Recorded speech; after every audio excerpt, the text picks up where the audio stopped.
Good, Mark? Brilliant. Okay, so yeah, we're going to hand over to Jules now from Lloyds. So please take it away. Give him a round of applause, please.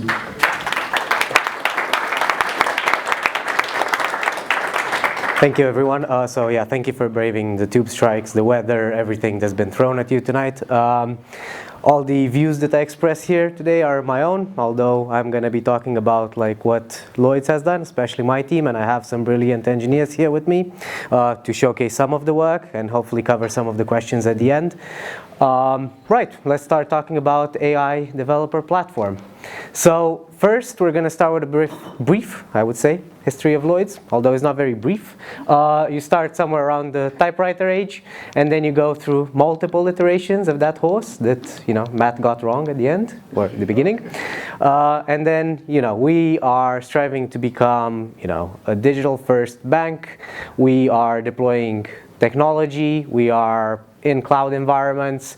Our customers are in a digital world. All of us are moving towards more and more digitization of services, means of accessing those services, etc., etc. So, brief history as well. 1765, a guy called Samson Lloyd and button maker John Taylor set up Birmingham's first bank. It was originally known as Taylor's and Lloyd's.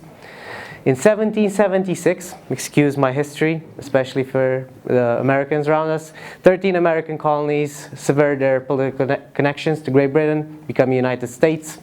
1944, we had the first neural networks proposed by Warren McCullough and Walter Pitts. 1949, Alan Turing creates the Turing test, which is a test of a machine's ability to exhibit intelligent behavior, equivalent to that of a human. 1962, Lloyds Bank installs its first computer in its Pall Mall branch.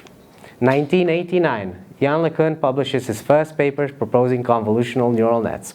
And then the rest is AI history, as they say. 2022, even more importantly, OpenAI launched ChatGPT. And here we are with all of you, looking to hear more about AI. So that's amazing. I think what OpenAI did with ChatGPT is bring AI into people's hands, into our work streams, into our daily life. So that's a good thing, if applied correctly. So let's cover this New York Times title here, which says, companies are pouring billions into AI, has yet to pay off. Based on a McKinsey report, it says around 8 to 10 companies do use GenAI in one form or another. It's very difficult for them to quantify, though, the returns on that. There are many reports out there. Recently, another Google report has been released around different things. You'll find many reports maybe stating different things. 1 in 100 companies don't consider their AI strategy mature. 1 in 10 never really make it past pilot phase. And then it talks about keywords that we hear in our corporate environments like agentic, reimagining workflows, reimagining your applications from the ground up using AI, or infusing your existing applications with AI, and things like AI agentic mesh. What are key pillars, AI pillars at Lloyds? So customer interactions, enhancing how we engage with our customers, customer operations, streamlining back office processes, frontline and relationship manager support, equipping our colleagues with AI-powered tooling, colleague assistance, empowering our workforce with AI tools that boost productivity, engineering, enhancing our engineering workflows with AI. We're going to be covering some of those examples today, not all of them. So AI at Lloyds rests on 2 key pillars. We definitely have multiple ways of deploying AI within the bank. I'm going to be focusing on the second pillar. The first pillar contains Vertex AI and GCP native models such as Gemini, Gemma, Imagen, and others. We have evaluation frameworks. Some are called Pegasus, which are benchmarks applied to how you deploy models in a production environment. And we have different serving mechanisms through APIs, stuff like Apogee, Istio Service Mesh, etc., etc. Second pillar is the one I'm going to be talking more about today. It's a more grassroots native type of approaching AI. we're bringing models in via Ollama servers. We have model ingestion frameworks. We aim to put guardrails and safety frameworks on the models that we do ingest. You also have to talk about UI development for both pillars, because you have to interact with those models in one way or another, predominantly through an UI, especially for non-technical stakeholders.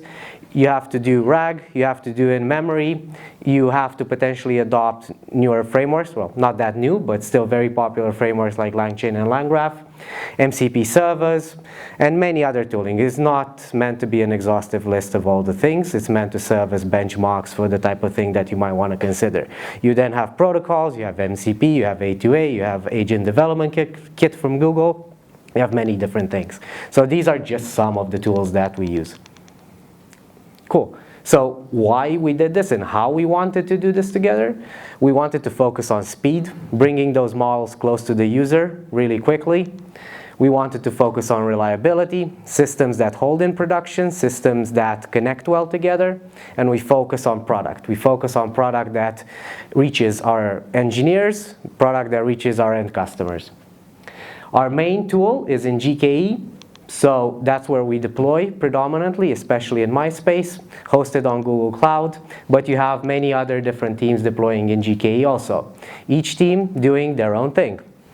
So you have to remember that GKE, especially for our deployments at the moment, is pretty important as a serving mechanism. If we talk about the UI first, we looked at a framework called OpenWebUI, which is pretty popular, in my opinion. It is pretty sleek, looks like OpenAI's ChatGPT website as well. It has the capability, obviously, to send messages. It also has many other different functionalities. We chose it for its versatility, so you can do, for example, SSO integration with it. You can deploy a multitude of different models, benchmark different models against each other. For example, do model management on user groups. So, for example, maybe some user groups use some models and others other models. You can also attach pipes and tooling to it, and then integrate with some of the other technologies that we talked about. Now, next is the Ollama server. So we bring in models, and there are many different models. There's just an example of the models that you can find there. So it's very versatile. The models come out quickly. So for example, the day that GPT-OSS came out, it was available in Ollama. It was also available in Vertex AI pretty much the same or the second day after that. Now, the other component is, how do you make those models fast? You might need GPUs. You might need that latency for the model to process or do something or respond to be quite fast. Obviously, as you've seen from the previous talk as well, then you start thinking about cost for the specific components that you add to your frameworks. GPUs, first of all, were even quite hard to find a few years ago. Now you can find them, but you still got to pay for them. Okay, so you got to justify using GPUs. Other things, remember that we're deploying to GKE. We might be deploying to GKE clusters that have other stuff on them, like applications running in prod. Okay, how do you separate some of those AI components that may need GPUs, may need other frameworks like LangChain, versus other applications that may have nothing to do with AI? You can do what we did, for example, is application node pool segregation. So you can have, for example, the applications in one node pool and maybe the AI-focused tooling in another node pool. We're also looking at ingestion frameworks. So when you do bring in those models with Ollama, you might want to benchmark them on different things. Obviously, each model has its own inherent safety mechanisms that are done there by the developers, like OpenAI, et cetera, but you might want to add things on top. So for example, Garak, created by NVIDIA, is a popular open source framework that looks at LLM vulnerabilities, for example, jailbreaking LLMs, et cetera. You might have other frameworks like Bias Lens that assesses a model's inherent bias, because you never know what data went into the training of those models and who generated those models, especially with such a rich model offering. So if you do want to choose tooling like that, then you might want to implement that on top as well. Now, when we try to make the developer experience quite seamless. When a developer does choose to ingest a specific model, they just go to a GitHub repo, they post whichever model they want in that repo. It goes through the ingestion framework with Ollama and other benchmarks, gets put into a PVC backed by file store, because we wanted to do that as a sort of a file ingestion mechanism, and then make the models available as they stand and accessible from the PVC. And then those models then are made available either through the Open Web UI framework or as API endpoints on the clusters themselves. So we're also talking about RAG and embeddings. So for example, when you do decide that you want to give that model some documents that you want summarized, or you want, for example, the response to come back, oh, I have some documents around taxes or whatever, I want to get an answer or a summary of those documents, you can do that via obviously the Open Web UI framework and the base LLMs, but then you either have to put it through, for example, a LangChain type of framework, potentially and tooling framework that does the embeddings for you and gets the answer from those documents in flight, so it is fast and seamless. But you might also want to benefit from an embeddings model that further pushes those into a vector database. Your choice, you have many in terms of vector database, and then potentially make those findings available further down the line to other users as well, or user groups. And you might want to use RBAC to control which users can access which type of data, and KMS obviously to secure your data and your databases, etc., etc. MCP servers. So we've covered that slightly at the beginning.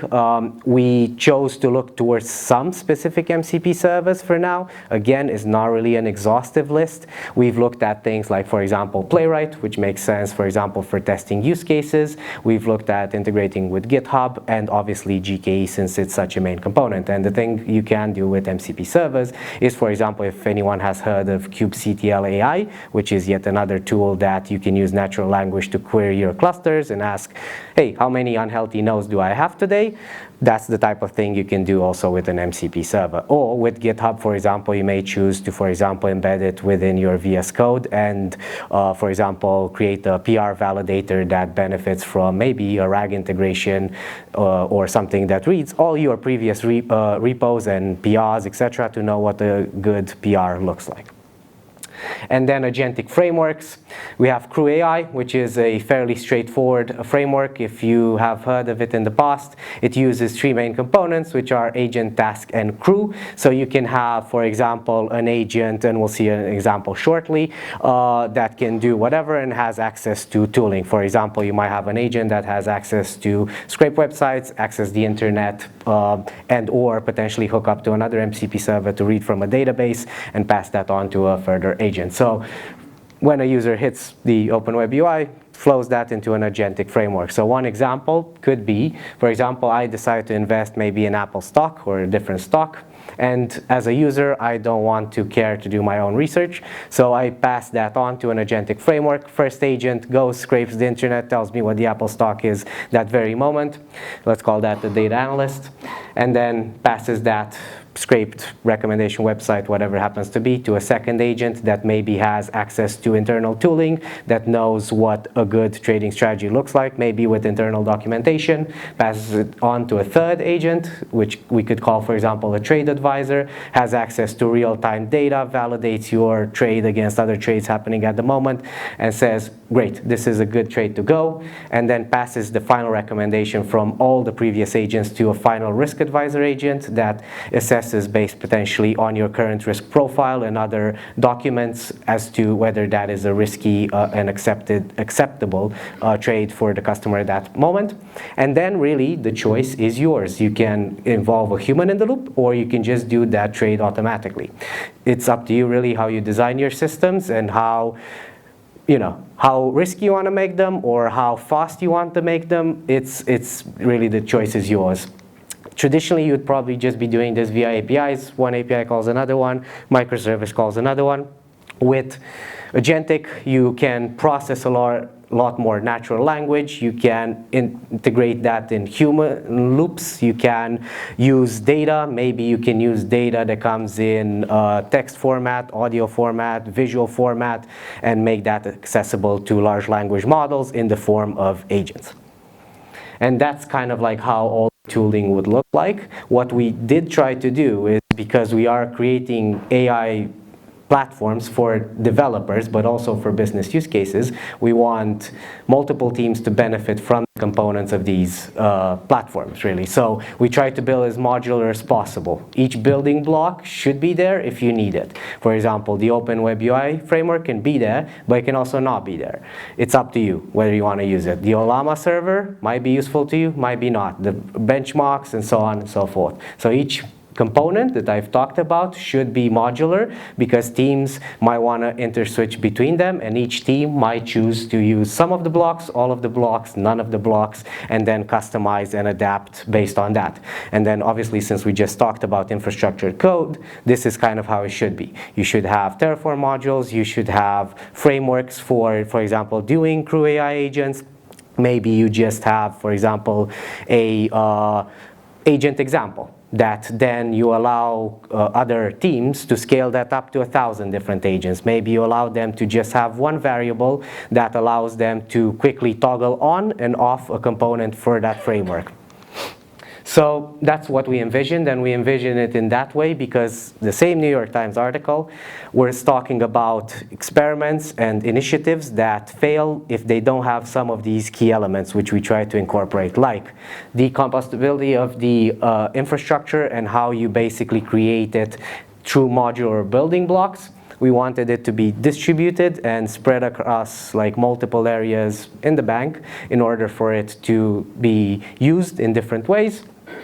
We also didn't want necessarily vendor lock-in, so we chose, Olama servers, for example, because they are, let's say, in essence, sort of open source, and you have accessibility to a lot of different LLMs.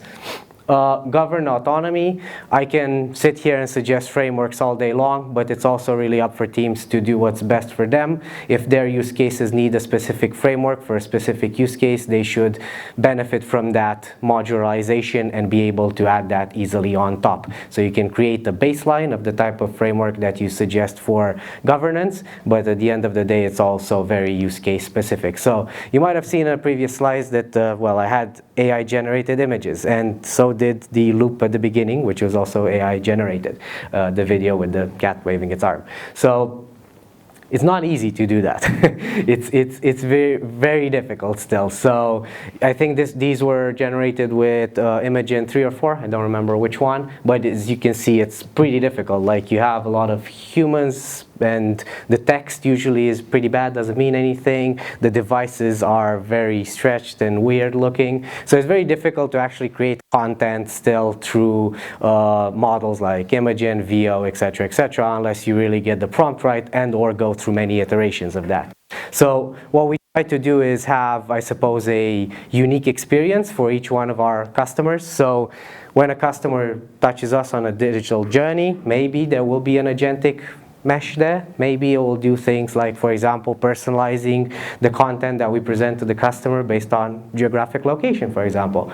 Maybe our customers are based in London or at the seaside or in the British countryside. It's really up to each of you deploying agentic AI systems to customize and make sense of what the customers expect.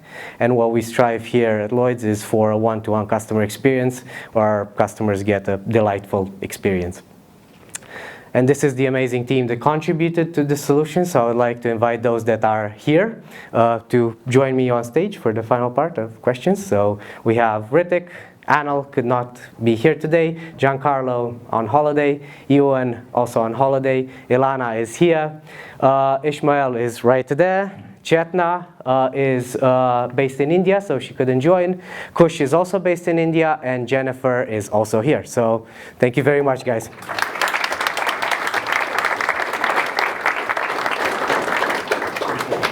Question time. We have Green, one there. right. Okay, brilliant. Hello. Oh, while I shout. Actually, let's just have another massive round of applause. Which I was suggesting everyone applaud all these people coming up to the stage, but I didn't realise it was the end of the talk. So massive applause to George. All right, questions. You found one first of all, George, did you? There was a first question there. Over there. Okay, here we go. Hi, you were talking about a lot of AI you are using in your projects, right? So what about the security of all of these things? Because the ML, actually what my understanding is when you use AI, most of you are a banking sector and there are a lot of security issues are there. So when you approach AI, definitely you have to work more into the security. So how you guys are working on security? Yeah, absolutely. Very, very valid question. So how do we work on security at Lloyds on AI frameworks? So I presented some of the components that we might be using, for example, evaluating models for potential for being jailbroken, potentially articulating thresholds based on different benchmarks that are not created just by us, but also by researchers in the market. So, AI teams that work predominantly on AI security, and then you just have to pick as a company, whether as a bank or even as a startup. It really is a question. I think for me the most important part is securing the actual workflows where you embed AI. And for example, if you have an MCP server maybe that's talking to a database, maybe you don't want to give it like write access or delete access. Maybe you just want to give it read access, or maybe you want to segregate access to specific models, to specific users. You obviously you have so many different mechanisms that make sense. The ones from traditional application deployment, the more traditional KMS, role-based access control, etc., but down to the very nitty-gritty as well. For example, maybe you're just permitting your agents to, speak in a specific format and not allow them to do X, Y, and Z things. There's very many things that I could be talking about, but it's a fantastic question. That was really good to actually manage to answer that question within 2 minutes. So good stuff. Okay, more questions? Yeah, I have a question. Oh, someone's very assertive there. Sorry, you have to wait, Raj. Hi there. It was a really nice presentation, and Lloyds has come quite a long distance actually. I just want to understand, how do you manage the AI doing things on its own, or jumping the gun, or failing to wait for the prompt or validation before it executes whatever it is supposed to do in the manner in which it has to do? I face this problem quite often, that it just goes on and does things on its own with its own understanding. There is always a gap between what we want and what it does. Again, very, very valid question. So the question was, how do you ensure that the agents or the LLMs you're interacting with do the right thing and the thing that you expect them to do? Again, it's a very similar answer to the first one. It's really up to you how you design your systems, and how it is a very difficult question to answer as well, because you're talking about determinism and, like, for example, is the agent going to repeat the same action given a different context? And for example, the parameters might change, the query might change, many elements may change for that agent. How do you keep all those environment variables that contribute to the agent's decision stable enough to ensure that the agent does the right thing? So for example, in the example of a trading algorithm that may use agentic AI, a lot of things can go wrong there, okay? So a lot of things can screw up supposedly the, for example, the final buy.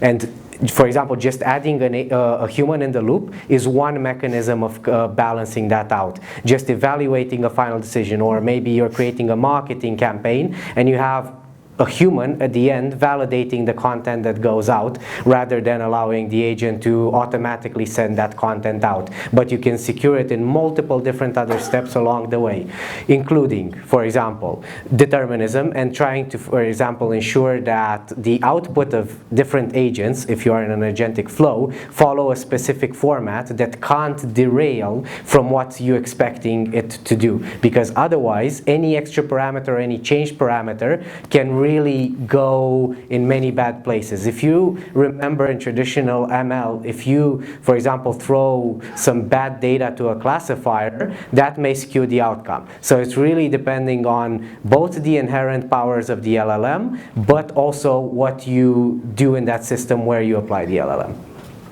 Yeah, sorry, I just have a clarification. Is it a short question? Very, very short, yeah. Go ahead. The same one. The issue comes when, even when there's a human in loop, right? You typically interact with the agents on English language queries and stuff like that. The interpretation of me asking me to check with me, and then asking me to clarify something, but then it understands what has been asked for, and then it's got the answer. but not coming back to validate with me whether you can go ahead or not. It just goes ahead and then does things like that. I don't want to just elongate this question by giving context or more of examples, but I'm sure you will be able to appreciate what I'm asking for. Yeah, absolutely. Even like in the final loop, maybe you validate for the agent, say, yeah, go on with the stock, and it ends up buying Google instead of Apple. Oops, you didn't design your system right. That's all I'm going to say. Excellent. Okay, Rajgon. Okay. In your introduction, you actually mentioned that one of your key points was reliability. But how does that interact with business consistency and reproducibility across the different models that you're using? And also, how do you address the problem that the main goal of LLMs is consistent fluency, or fluent plausibility, I think is the term, rather than truth? How do you ensure that you also incorporate truth? Again, very valid question. How do you incorporate truth in your agentic workflows or even in a simple LLM deployment? How do you keep consistency? Going back to the previous two questions as well, I think it's very related. Again, it can be down to the foundational model, so you have to evaluate what is truth for the foundational model in the first place, and that's why you have, for example, frameworks like Bias Lens to evaluate what the truth of a model is and whose truth, who's training that model, who's putting data into that foundational model, first of all.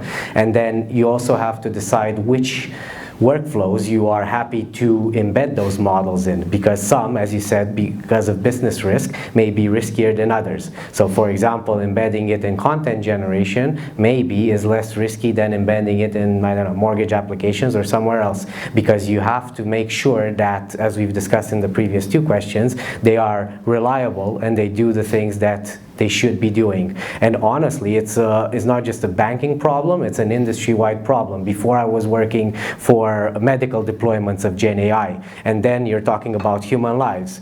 How do doctors best interact with LLMs to provide a good patient outcome? And only just now we're seeing, for example, that adoption go more widely and still used as maybe helpful assistance. And then you benchmark, for example, what is the equivalent uplift of a doctor diagnosing a disease using LLMs versus not using LLMs? And only when you've reached thresholds that you are happy with, then you should go ahead. But you should go ahead very, very carefully, because this is not deterministic technology. This is not technology that you can control easily. Yeah, of course. And also, in terms of that use cases like that and determining like consistency, again, teams would have to have their own testing processes in place. I've been working on MCP servers. Depending on the model, with one, not use the MCP if you ask the wrong prompts. Two, they might use MCP but give you a wrong result. So yeah, you have to be very careful with your prompting as well. Depending on how you prompt the LLM will depend on your result that you get. So testing those things as well, and maybe going through your workflow, going through your application, and testing those steps to make sure that those use cases are tested very well and they're getting consistent enough results where you can say, all right, whatever, it's reliable enough to replace maybe a normal service. Then you can say, okay, cool, let's try it and tell. Yeah, thank you. Wonderful. Okay, we're about on time. I could frankly listen to this all night, but this is awesome, mind-blowing stuff. Thank you. So yeah, one more massive round of applause to George and his team. And final one from me. You may notice the cat.